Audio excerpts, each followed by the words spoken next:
Bonjour, je m'appelle Nathalie Labrune, je suis psychiatre addictologue dans le service du professeur Lançon et je vais vous parler maintenant d'addiction au tabac. Donc l'objectif de ce cours est de repérer, diagnostiquer, évaluer le retentissement d'une addiction au tabac, de pouvoir poser les indications et les principes de la prise en charge du sevrage, enfin de pouvoir argumenter l'attitude thérapeutique et planifier le suivi du patient. Alors, je vous propose le plan suivant, classique, définition, classification, épidémiologie, physiopathologie, pharmacologie, complications et enfin prévention et stratégie de prise en charge. Alors, je vous rappelle les définitions de l'addiction selon les critères de Goodman. L'addiction est un comportement qui peut avoir pour fonction de procurer du plaisir et de soulager un malaise intérieur. Et ce comportement se caractérise par l'échec répété de son contrôle et sa persistance en dépit des conséquences négatives. Donc, comme pour toutes les addictions, on les retrouve dans la classification du DSM-5. On parle maintenant de troubles d'utilisation du tabac, alors que dans le DSM-4, on parlait de troubles de dépendance à la nicotine. Donc, troubles d'utilisation du tabac avec un continuum de sévérité, de troubles légers à troubles sévères en fonction du nombre de critères. Donc, dans le DSM-5, c'est un mode problématique d'utilisation du tabac conduisant à une altération du fonctionnement et une souffrance cliniquement significative, comme en témoignent au moins deux des éléments suivants survenus dans une période de 12 mois. Donc, ça correspond aux critères que vous connaissez du DSM-5 pour une addiction à une substance. Dans la CIM-10, on parle à la fois de l'usage nocif, qui est une consommation préjudiciable à la santé, des dommages somatiques, psycho-affectifs ou sociaux, et des critères de dépendance, qui sont un ensemble de phénomènes comportementaux, cognitifs ou physiologiques, dans lesquels l'utilisation d'une substance entraîne un désinvestissement progressif vis-à-vis d'autres activités. Avec les critères de sevrage à la nicotine, qui sont la présence d'au moins deux des signes suivants, l'envie impérieuse de tabac, malaise, anxiété, humeur dysphorique, irritation, agitation, insomnie, augmentation de l'appétit, toux, ulcération buccale, difficulté de concentration. Donc au moins deux des signes suivants. Voici en ce qui concerne les généralités et les classifications pour lesquelles vous avez déjà eu des cours. Donc en ce qui concerne l'épidémiologie, l'estimation du nombre de consommateurs de tabac parmi les 11-75 ans était d'à peu près 13 millions de consommateurs réguliers en 2014. Il semblerait qu'en 2018, il y ait une diminution du nombre de consommateurs. L'intoxication tabagique est la première cause de décès évitable, responsable de 70 000 décès par an, avec plus de 5 millions de décès dans le monde, une personne sur 10. Le facteur de risque le plus important est bien sûr la dose, puisqu'une dose multipliée par 2 augmente par 2 le risque de cancer, mais surtout la durée de l'intoxication. Une durée multipliée par 2 multiplie le risque de cancer de 16 à 23 fois. Donc le tabagisme est responsable de 78 000 décès par an, dont 60% par cancer, 26% par maladie cardiovasculaire, 14% par maladie respiratoire hors cancer du poumon. L'âge moyen de la première cigarette est environ vers 14 ans. Entre 2014 et 2016, la consommation est stable parmi les 18-75 ans, environ 33% des hommes, 26% des femmes. Par contre, chez les adolescents de 17 ans, la tendance à la baisse qui avait été observée entre 2000 et 2008 s'est inversée avec une légère hausse entre 2008 et 2014. Il y a à peu près 33% des garçons qui fument et 32% des filles, qui sont des consommateurs réguliers. Ce qui est intéressant de noter, c'est que l'augmentation très importante du tabagisme féminin en France durant ces 30 dernières années, contrairement à certains pays européens, avec une diminution significative de la prévalence depuis 2014 chez les femmes de 25 à 45 ans, mais par contre une poursuite de l'augmentation chez les femmes plus âgées, en particulier entre 55 et 65 ans. Donc on le retrouve sur cette diapositive. Déjà on voit L'augmentation de la prévalence du tabagisme chez les femmes ces 30 dernières années, contrairement à ce qui se passe par exemple en Grande-Bretagne, et la proportion de femmes fumeuses selon l'âge. Hein. On voit bien qu'à partir de 55 ans, on retrouve une augmentation nette de la consommation. Donc cette figure nous montre les décès attribuables au tabagisme chez les femmes âgées de 35 à 69 ans. Donc si on s'intéresse au pourcentage, chez les femmes et chez les hommes, hein, on voit que si chez les hommes, il y a une diminution de la mortalité attribuable au tabagisme, il n'en est pas de même chez les femmes, où entre 1980 et 2010, on note une mortalité multipliée par 9. Donc on va maintenant évoquer un petit peu la physiopathologie et la pharmacologie clinique. On voit que la cigarette est une véritable usine chimique. Il y a à peu près 7000 composants, dont plus de 69 seraient carcinogènes. Donc on retrouve des gaz toxiques, monoxyde de carbone, oxyde d'azote, d'ammoniac, des métaux lourds, cadmium, plomb, des goudrons. Ce sont les goudrons qui sont les principales substances responsables du cancer. Donc si la nicotine est le principe actif du tabac, responsable de l'effet pharmacologique, de la tolérance et de la dépendance, ce n'est pas elle qui est toxique. Alors les aspects pharmacodynamiques. Donc la nicotine est un agoniste des récepteurs cholinergiques nicotiniques qui sont présents dans le cerveau et en particulier dans le noyau accumbens, l'aire tegmentale ventrale, le cortex préfrontal. Donc ces récepteurs sont présents aussi bien sur les neurones noradrénergiques, dopaminergiques, sérotoninergiques que GABAergiques ou glutamaergiques. Donc la nicotine va stimuler le circuit cérébral de la récompense comme les autres substances psychoactives, mais également la stimulation des différents systèmes effecteurs vont être à l'origine de l'éveil, de la suppression de l'appétit, de la régulation de l'humeur, de l'augmentation de la mémoire. Le tabac ou la fumée de tabac contient d'autres substances pharmacologiquement actives qui ont un effet propre, mais aussi qui vont potentialiser l'effet addictif de la nicotine. En fait, on s'est aperçu qu'une des altérations biologiques majeures du tabagisme est l'inhibition des enzymes monoamine oxydase. C'est ce rôle de l'inhibition des MAO qui va tenir une place importante dans l'induction et ou le maintien de la dépendance tabagique. Donc la nicotine, administrée par le système veineux pulmonaire, atteint le cerveau en 9 à 19 secondes après chaque bouffée, puis se distribue rapidement dans tout le corps. Donc ce mode d'administration particulier explique le fort pouvoir addictogène de la nicotine et le renforcement central rapide. Le fumeur est capable d'obtenir la dose dont il a besoin, quel que soit le type de cigarette fumée. Donc ça c'est très important de savoir ça parce qu'on peut diminuer le nombre de cigarettes, mais obtenir la même dose, c'est-à-dire tirer plus sur sa cigarette et obtenir la même dose de nicotine dans le cerveau. Donc la demi-vie moyenne de la nicotine est de 2 heures. Chez le consommateur régulier, on note une augmentation régulière de la nicotinémie pendant 6 à 8 heures, puis un plateau jusqu'à la dernière cigarette, puis une décroissance rapide pendant la nuit, ce qui va expliquer le syndrome de sevrage au réveil et la nécessité pour les sujets dépendants de fumer dès le réveil. Donc la nicotine induit l'activité de certains cytochromes, en particulier P450-1A1, cytochrome 1A2, cytochrome 2E1 et cytochrome 1A1. Donc ceci explique l'induction du métabolisme de certains médicaments, en particulier l'halopéridol, l'antagonisme de l'effet sédatif de certains médicaments, en particulier psychotropes.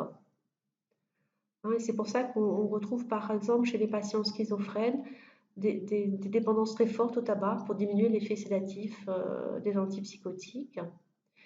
Et l'augmentation de la consommation de café également chez le fumeur. Voilà. Donc nous allons maintenant aborder les complications.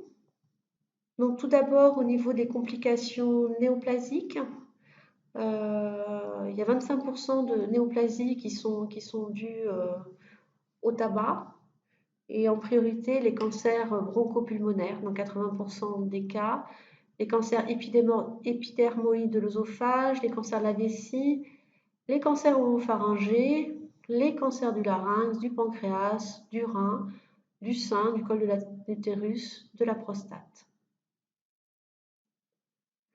Les complications pulmonaires, les bronchopneumopathies chroniques obstructives chez 15% des fumeurs, l'emphysème, les bronchites chroniques, l'insuffisance respiratoire chronique.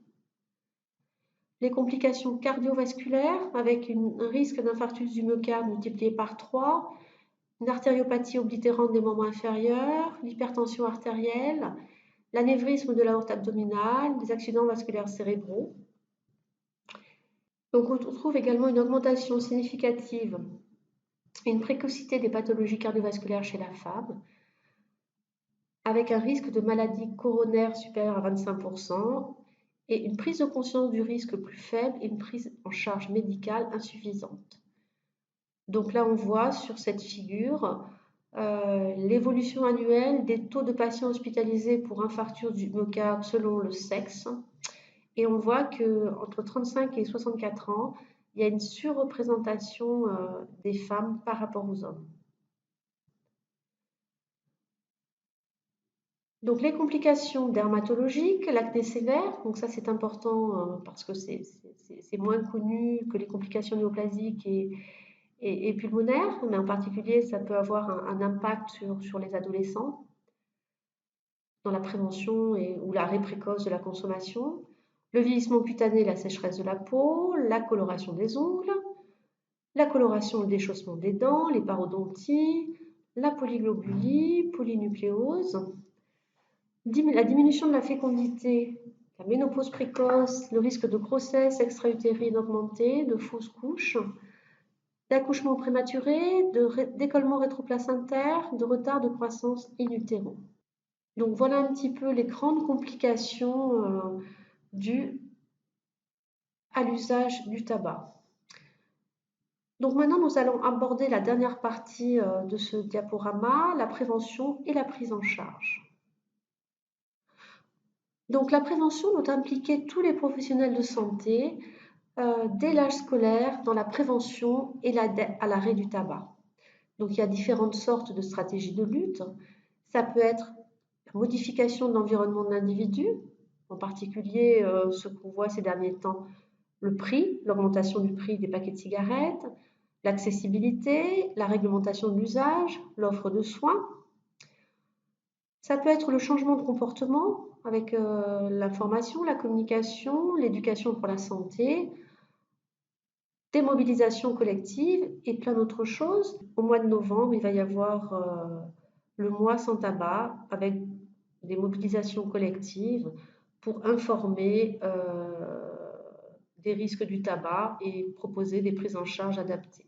Alors, les facteurs les plus prédictifs de l'arrêt du tabac sont le bon niveau socio-économique, la faible consommation, l'entourage non fumeur, la faible consommation d'alcool associé, le début tardif, la durée d'intoxication brève, un long délai entre le réveil et la première cigarette et bien sûr la motivation. Les 3 étapes clés de la prise en charge sont la motivation, le sevrage et la prévention des rechutes.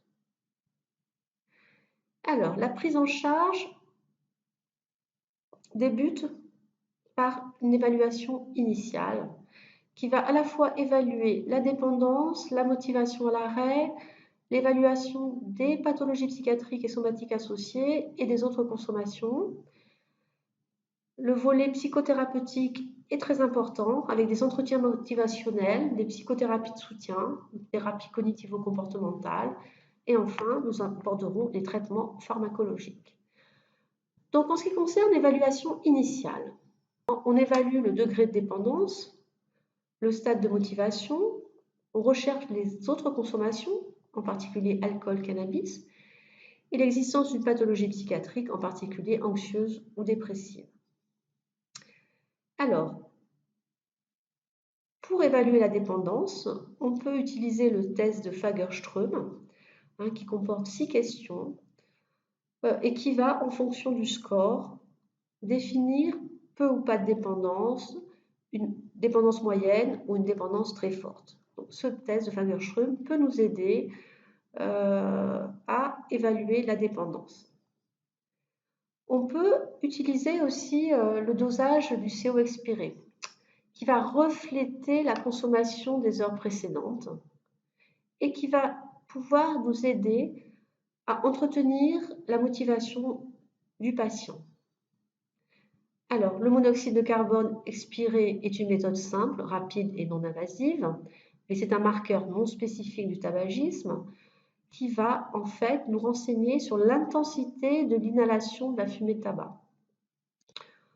Donc en fait, on demande au patient de bloquer de prendre une inspiration profonde, de bloquer sa respiration pendant 10 à 15 secondes, puis d'expirer lentement. Pour que ça ait une valeur, il faut que la personne ait fumé depuis plus de 30 minutes. Donc on estime qu'à peu près le cut-off est de 8 ppm et que par exemple, si on trouve 20 ppm chez un fumeur régulier, ça correspond à peu près à 20 cigarettes.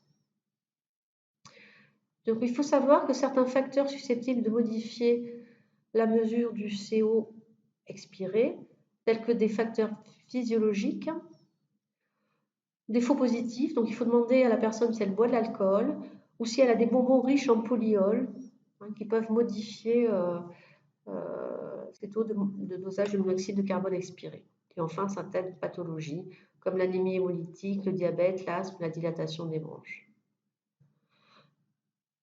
Donc après l'évaluation de la dépendance, on peut évaluer la motivation à l'arrêt. Donc on peut servir de l'échelle analogique, par exemple. On demande au patient de se situer sur une échelle de 1 à 10 en répondant à la question « À quel point est-il important pour vous d'arrêter de fumer ?» Donc 0, ce n'est pas du tout important. 10, c'est extrêmement important. On peut aussi s'aider de l'échelle QMAT, qui est une échelle d'évaluation de la motivation à l'arrêt du tabac, de Leigeron et Lagrue, qui pose 4 questions. Pensez-vous que dans 6 mois, vous fumerez toujours autant ou à l'extrême, vous aurez arrêté de fumer? Deuxième question, avez-vous actuellement envie d'arrêter de fumer? Pas du tout, énormément. Troisième question, pensez-vous que dans 4 semaines, vous fumerez toujours autant? À l'extrême, vous aurez arrêté de fumer. Enfin, dernière question, vous arrive-t-il de ne pas être content de fumer? Première réponse, jamais. À l'extrême, très souvent. Donc en fonction du score obtenu, inférieur à 6, motivation insuffisante, supérieur à 12, forte motivation.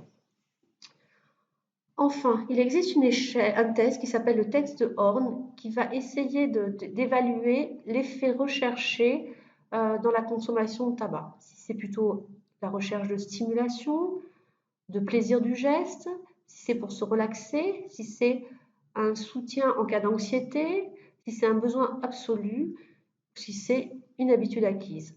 Donc souvent, tout ceci est intriqué, mais ça permet d'orienter la prise en charge. Bien évidemment, ces échelles ne sont que des outils que le praticien doit s'approprier pour s'aider dans l'évaluation de l'intoxication tabagique. Donc, il faut rechercher les consommations associées, en particulier les consommations de cannabis ou d'alcool. Il y a à peu près 60% des fumeurs réguliers qui ont présenté un abus d'alcool ou de drogue et qui ont une dépendance à l'un ou l'autre sur la vie entière. Et environ 80% des patients dépendants à une ou plusieurs substances psychoactives sont des fumeurs dépendants. Donc il faut aussi rechercher des pathologies psychiatriques. Les fumeurs sont plus susceptibles de répondre aux critères de troubles mentaux, tels que les troubles de l'humeur, les troubles anxieux, les troubles psychotiques.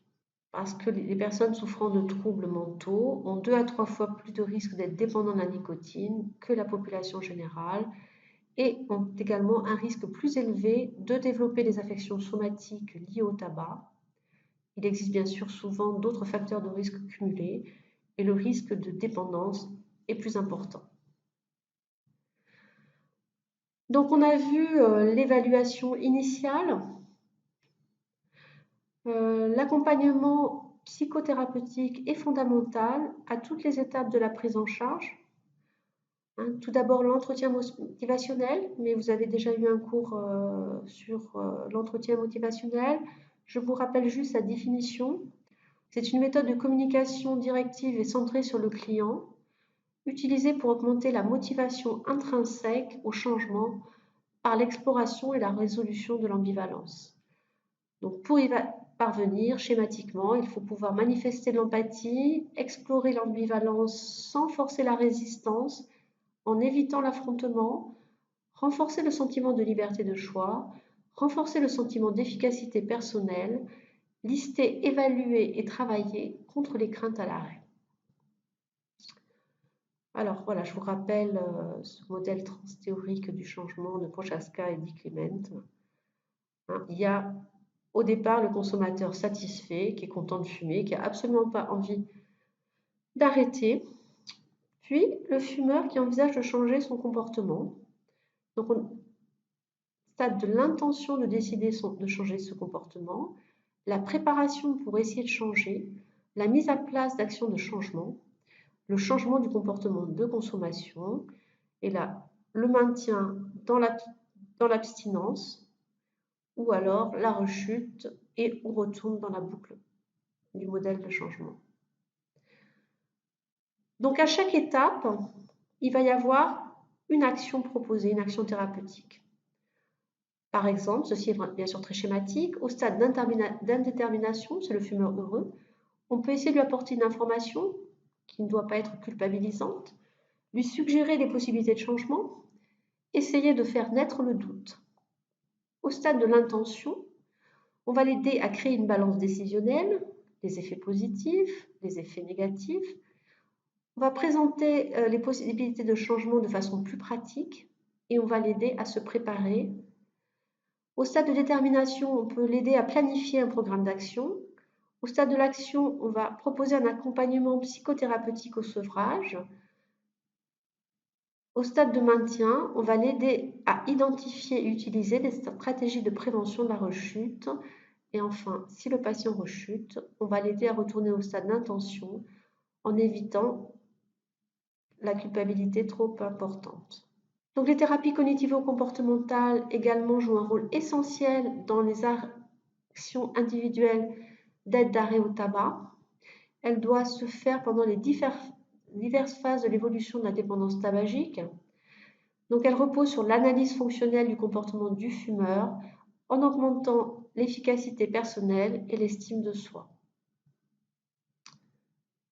Et bien sûr, les thérapies de soutien tout le long de la prise en charge.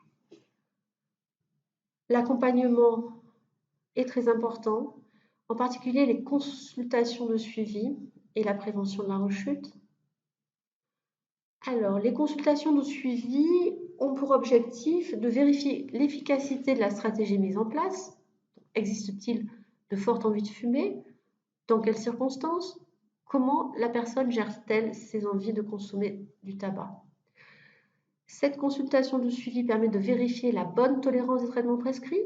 Est-ce qu'il y a des allergies, aux patchs notamment? Est-ce qu'il y a des signes de sur- ou sous-dosage? L'évaluation de l'état de l'humeur et de l'anxiété, la surveillance du poids et l'évaluation de la motivation et l'apparition à l'arrêt de bénéfices. Enfin, il est fondamental de poursuivre la prise en charge pour prévenir les rechutes, puisqu'on sait qu'en l'absence d'un accompagnement et d'une surveillance prolongée, il y a à peu près 80% de rechutes à un an. Donc, parmi les facteurs de rechute, on retrouve la dépendance physique, c'est-à-dire que le traitement de substitution nicotinique, par exemple, a été arrêté trop précocement, un état anxieux ou dépressif, la prise de poids. Alors ça, la prise de poids, notamment chez les femmes, est un facteur de rechute très fréquent. C'est pour ça qu'il faut proposer une prise en charge nutritionnelle et des règles hygiéno-diététiques. L'environnement, le ralentissement intellectuel. Il y a beaucoup de patients qui disent que quand ils arrêtent de fumer, ils dorment tout le temps, ils sont fatigués. La démotivation. Nous allons maintenant parler plus spécifiquement des traitements pharmacologiques et en particulier des substituts nicotiniques. Alors, les substituts nicotiniques apportent de la nicotine pour diminuer le syndrome de sevrage. Non, a priori, pas d'effet stimulant. L'absorption est lente, il n'y a pas de shoot, avec un faible pouvoir addictif. Donc, pas d'entretien de la dépendance. Ceci est surtout vrai pour les patchs transdermiques. Donc, cet apport de nicotine sous forme différente évite la toxicité des cigarettes. Donc, elle est efficace si le dosage est adapté, prescrit suffisamment longtemps, on l'a vu. Le patient informé du mode d'administration et des effets secondaires. Donc, il existe différentes formes, les formes transdermiques ou patch sur 16 à 24 heures, les formes orales, des gommes à mâcher, des pastilles ou des comprimés à sucer ou sublinguaux, des inhalateurs, des sprays buccaux. Et bien sûr, on peut associer ces différentes formes entre elles. Alors, ceci est intéressant parce que ça nous montre le profil en fonction de la voie d'administration. Donc, on voit qu'il y a un shoot de nicotine avec la cigarette, mais qu'on retrouve quand même un petit shoot moins intense avec le spray, les inhalateurs, les gommes à 4 et à 2 mg. Et qu'en fait, le timbre, c'est ce qui permet d'avoir l'absorption la plus continue sans effet de shoot. Donc voilà, ceci, ce sont les différents substituts nicotiniques, et j'en oublie peut-être sur le marché. Certains maintenant sont remboursés. Je crois me rappeler qu'il s'agit des Nicorette et des Nicotinell, hein, mais à vérifier. Voilà, puisqu'avant, les patchs, les substituts nicotiniques étaient remboursés à raison de 150 € par an par personne.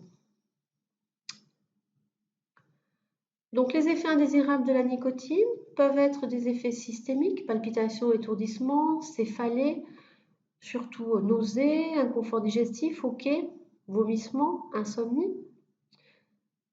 Mais peuvent avoir aussi des effets indésirables locaux, en particulier avec les patchs, érythème, prurite, ou pour les formes orales, des maux de gorge, une irritation de la bouche, des brûlures, tout, et des brûlures buccales, mais aussi œsophagiennes.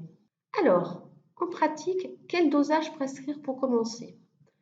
On a vu que le nombre de cigarettes fumées ne définit pas le niveau de dépendance. À titre indicatif, on peut partir de 1 cigarette égale 1 mg de nicotine. Donc, à un patient fumant 20 cigarettes par jour, on peut lui proposer dans un premier temps un patch de 21 mg par 24 heures. Quand on le revoit, s'il continue à fumer 7 cigarettes par jour, on peut soit associer des formes orales au patch, soit proposer d'augmenter, d'ajouter un patch à 7 mg. Et ainsi de suite, on va adapter la posologie lors des différentes consultations pour arriver au dosage efficace pour qu'il n'y ait plus aucune cigarette. À noter que certains patients qui sont métaboliseurs rapides, donc qui métabolisent rapidement la nicotine, ne sont pas très bien équilibrés par des patchs. Donc chez eux, il va falloir préférer soit donner des doses plus importantes de patchs ou proposer des formes orales. Donc les patchs, en résumé, les contre-indications, il n'y en a pas, hein, sauf bien sûr chez la personne qui ne fume pas ou chez le fumeur occasionnel, en cas d'hypersensibilité à l'un des constituants, en cas d'une affection cutanée pour les dispositifs transdermiques. Donc l'utilisation est possible chez la femme enceinte, quel que soit l'âge, à partir de 15 ans, mais peut-être que c'est vrai qu'à 15 ans, il faut peut-être essayer de proposer d'abord d'autres thérapeutiques, en particulier comportementales, chez le sujet cardiaque. Un suivi médical est nécessaire en cas d'ulcère ou d'insuffisance hépatique ou rénale sévère, et bien sûr, ils sont à tenir hors de portée des enfants. Alors, pour reprendre pour la femme enceinte, donc les traitements de substitution nicotinique sont autorisés depuis 1999, mais à utiliser avec prudence au cours de la grossesse, car leur action est mal connue et que la nicotine traverse le placenta, s'accumule dans le liquide amniotique, traverse la barrière hémato-encéphalique et agit sur la formation des récepteurs. Mais néanmoins, cela est moins dangereux que la fumée de tabac. Donc il faut essayer de préférer les TSN oraux à la demande, mais si on préconise un patch, il faut proposer aux femmes de l'enlever la nuit, en faisant attention au surdosage et en se rappelant que dans 75% des cas, après l'accouchement ou la fin de l'allaitement, il y a une rechute de la consommation. Donc les traitements de substitution nicotinique sont donnés en première intention. En deuxième intention, il existe deux types de médicaments qu'on peut proposer, le Champix et le Ziban.